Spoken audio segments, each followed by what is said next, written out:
Every now and then, socialists and other economic ignoramuses keep bleating that such and such is a monopoly, but it's funny how a lot of these monopolies never seem to stick around very long. The latest seems to be Facebook, along with a couple of others like Twitter and YouTube, and these are terrible monopolies that no one could ever compete with or unseat, and so this is a market failure and we need government to step in and regulate the internet. Even a lot of independent YouTube producers like Tim Pool and Sargon of Akkad are calling for government to come in and correct for this. Maybe I have a better perspective on this because I'm an old fart with a good memory, but I can tell you that anyone who makes this claim isn't even familiar with recent history.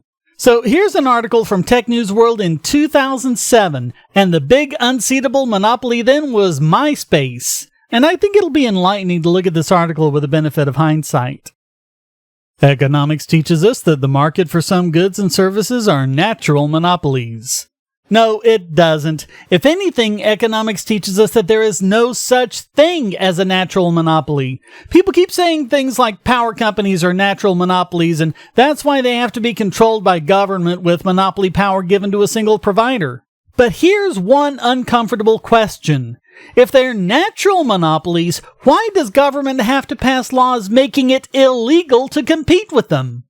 I'm linking to an article by economics professor Thomas J. DiLorenzo. He points out in detail, with historical evidence to back it up, that it's a complete myth that economists developed natural monopoly theory and then it was used to establish public utilities and other legal monopolies. The fact of the matter is, the monopolies were created first, and then decades later, to try and ease public complaints, they came up with the idea of natural monopolies to justify the intervention. Take telephone service, for example. A telephone service is only really valuable if any person with a phone can be connected to any other person with a phone. For this reason, the market will naturally coalesce around a single monopoly provider unless the government intervenes.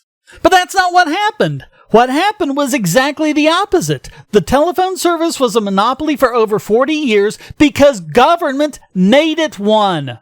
They regulated it through the FCC under Title II of the Communications Act of 1934. And yes, this is the same title of the same act that people are saying we need to regulate the internet under. To prevent monopolies. The point of this is to create monopolies, not prevent them. I remember when the courts broke up the telephone monopoly. The ignoramuses like John Barrett's ilk fearmongered all over the place about how there'd be dropped calls, terrible line quality, service would be bad, and prices would go up. But in each aspect, exactly the opposite happened. Long distance rates went down, and quality of service went up. The internet is another good example. I could hypothetically go out and create a new system for connecting computers together and maybe even convince a few friends of mine to use it. However, unless it would interoperate with the system we refer to as the internet, it would be of little value. What does this idiot think the internet is? It's just that, an internetwork. A bunch of different networks hooked together so that everyone can communicate. There really isn't a single internet or a single authority. You have backbone providers like Cogent and CenturyLink, and you have ISPs like Comcast and AT&T. They're all independent networks that are hooked together. This is not a monopoly. Another example he laughingly uses is subway systems. I guess he's blissfully ignorant of the fact that New York subways were originally private. In fact, there were different private companies like the Brooklyn Rapid Transit Company and the Interborough Rapid Transit Company. For decades, these companies competed with each other while also having an agreement to accept tickets from the other company. They knew that if they accepted a ticket from a passenger from the other provider, they'd make it back on his trip back. None of the fear-mongering we hear today about private systems actually happened when New York subways were private. Then, in 1932, the city of New York tried to make its own subway system, but it had trouble because of the competition. They couldn't even meet the costs, despite the fact that they were charging twice the amount for fares. So in 1940, the city declared eminent domain over the entire subway system and just took it all over, making it a monopoly when it didn't have to be one.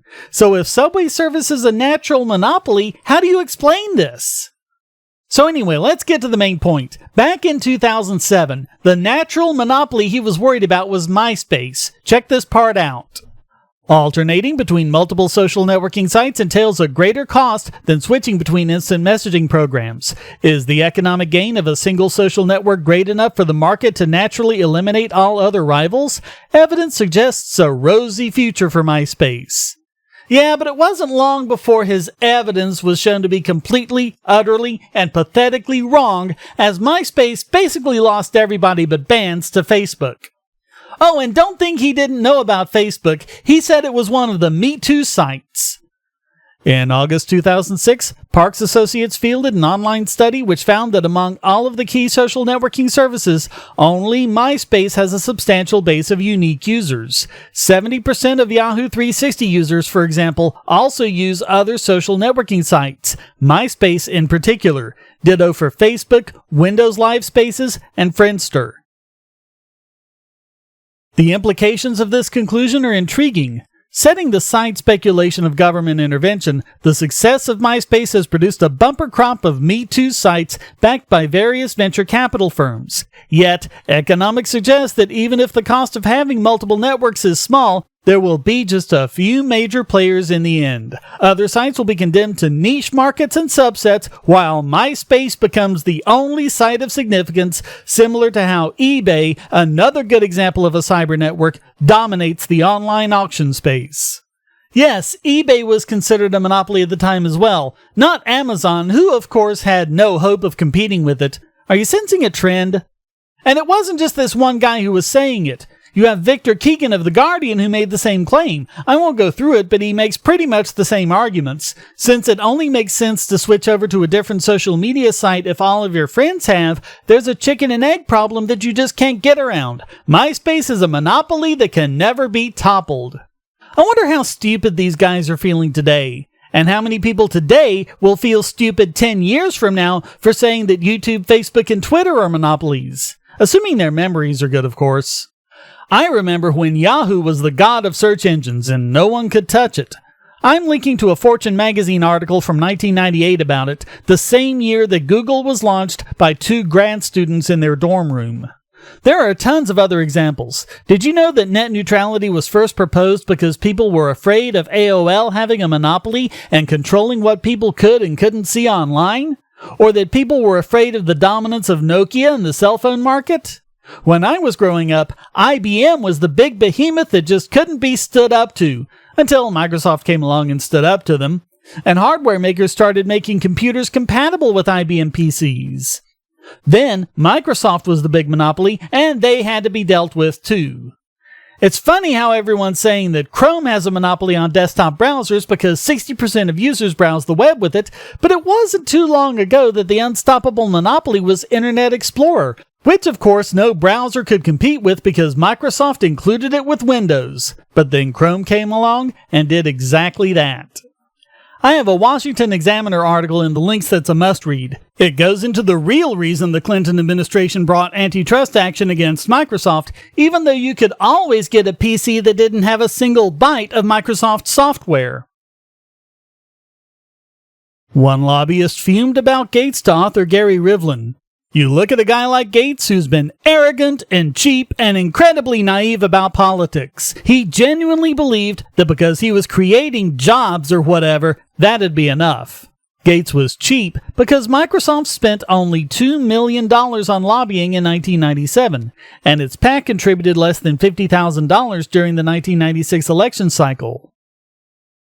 The industry had an attitude that government should do what it needs to do but leave us alone, one Hill Technology staffer complained to Business Week at the time.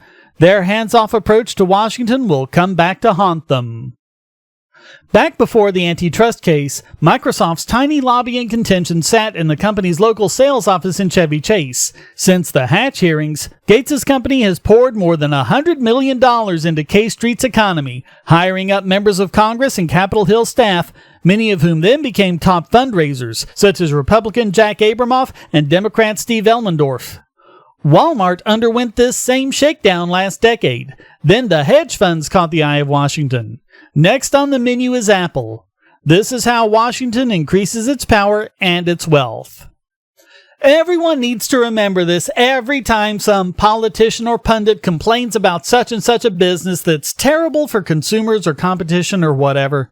I think about the big stores when I was growing up, like Woolworths or Sears or Service Merchandise, and how today they're either completely defunct or not anywhere close to where they were, and Walmart didn't even exist. The one constant in the history of market economics is that a company that's the king of the hill doesn't reign forever. Remember that there was a time that if you wanted a smartphone, BlackBerry was your only option. Then the iPhone became indomitable, until Android came around and made it not so indomitable anymore. Before Gmail was Hotmail. Before Pandora and Spotify was iTunes. The Goliaths never last long before a David comes around. In fact, the only times there are lasting Goliaths are cases where government keeps supporting them.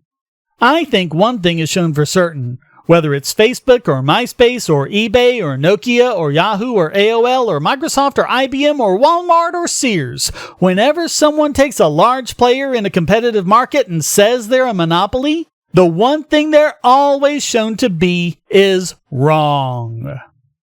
But what isn't wrong is the fact that you enjoyed this video because you sat through it, so please show your appreciation by hitting like, subscribe, and the bell, and sharing this with everyone you know through social media.